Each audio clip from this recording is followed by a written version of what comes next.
What's up, everybody?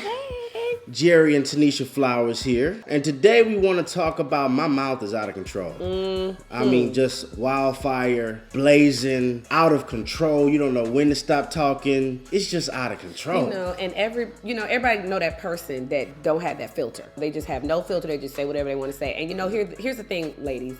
I got to talk to us. I know we all want powerful and amazing and holistic and beautiful relationships, right? We all want relational health. But the problem is we don't all have verbal health. The verbs, the adjectives, the nouns, the pronouns, the purpose predicate, the past tense, the first tense, the future tense, the conjunction, junction, what's your function? The way that we speak is not healthy. This is something that's not just problematic on the woman's side. Right. Men have an issue with this too. And I think we have to understand for both sexes that the mouth is an activator. How you say it, when you say it, the way you said it, right. What you say, all has gravity. Yep. I think we have to really understand consumption equates production. So if you're constantly consuming filth, constantly consuming dysfunction, you listen to music that's cussing you out. Well, when you feel angry, you're going to go 0 to 100 real quick. There is no self-control of your tongue due to what you're consuming. Yeah. If you want to produce different, you have to consume different. And this is the thing, a lot of us know our mouth is toxic. We know our mouth is a problem. I've seen in our comment section, we get all the time, I know my mouth is the issue. What you gonna do about it? God ain't finished with me yet. What you gonna do about it? I want God to send me somebody, but your mouth is venomous. Man. Or you want your marriage to continue to evolve, Venomous. but you don't know how to communicate. Same thing with brothers. A lot of brothers think just because I'm not physically abusing her, you're not verbally abusing her. Right. Verbal abuse is real. Your words go directly to the heart. Yeah. I want to go back to this activator part. There are two yous inside of you. There's two me's inside of me. There's two hims inside of him. There is the powerful you, and then there's the petty you. There's the royal you, and then there's the foolish you. When you don't have your emotions under control and you just say whatever you want to say, when you want to say it, how you want to say it, anything can set you off. You just fly off the handle and you say whatever you feel, then that foolish you is going to come out. That petty you is going to come out. I think we have to understand this ties to the importance of self-government. Self-control. Because if my self-management is lacking, then by default, my mouth is just going to be a fountain. Whenever I allow my brain and my emotions to come into an agreement, then you're just going to be in to spew stuff out. And you have to understand that your mouth is an activator. Yeah. So I could activate that foolish her. I could activate that royal her. I could activate that petty her, or I could activate that powerful her. Right. The way you communicate matters. I know that you want a powerful relationship. Right. I know that you want each other to see each other's side.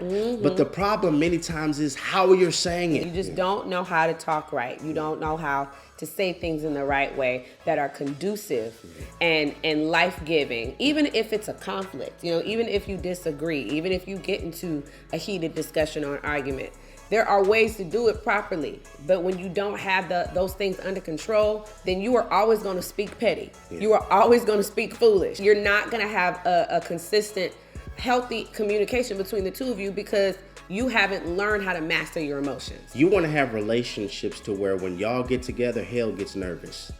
You want hell to get nervous. Not every time y'all get together, hell is produced. You don't want that type of relationship. What? Okay. And so we want to break down some things to look for and some things that you can do in yourself. This is something that's big between me and my wife. Right. Tension. Tension. Yeah. When you feel this conversation is starting to boil, when you feel your ears getting hot, when you feel this thing start to rise up and you stop, give yourself a minute. Nothing is wrong with revisiting a conversation. Right. I think it actually takes strength and maturity to say, hold up.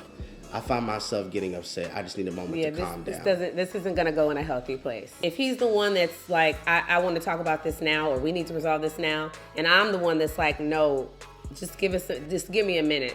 You need to respect one another. Right. Okay, the other person can't push, and then this person can't always put it off. You can't always say we're gonna talk about it later, or I don't want to deal with it now. You both have to come to a common ground so you can communicate in a healthy place. And please don't ever do this. What do you mean you don't want to want to talk about it. You always don't want to talk about something. I don't want to talk about this. Why don't you ever want to talk about anything? Like, I'm getting so sick of this. Like, every time, I don't want to talk about it. We're not talking about it right now. Like, I will talk about it later. This is something we need to talk about tonight. Like, ain't nobody going to sleep. No, we gonna talk about this tonight, boo-boo. Tonight. Why you walking behind him? Why you walking behind him? He's trying to probably calm down. I already did a webisode on why men shut down. If you haven't watched that, go back and view that.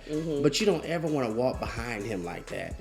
Because what this is going to do is going to classically condition him to not sit down and discuss things. Because he knows every single time I begin to share my heart, or every single time we try to work things through, she blows up. Or sometimes it's vice versa. Yeah. He blows up. Right. You want to make sure that you're creating an atmosphere where you can communicate to one another. Openly. Know each other's triggers. Right. Know if I say this, it's going to trigger him. If you say this, it's going to trigger her. Right. But ultimately, at the end of the day, the only person that you can control is you. It takes self-mastery. And self-mastery it's a process that you're going to forever be doing the rest of your life. And the problem is a lot of people don't take the time for self-mastery. They don't try to make themselves better.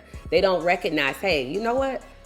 I be tripping sometimes. Sometimes I do fly off the handle, or maybe I don't want to discuss things, or I do try to put things off and don't want to, address and get to the core of the issue.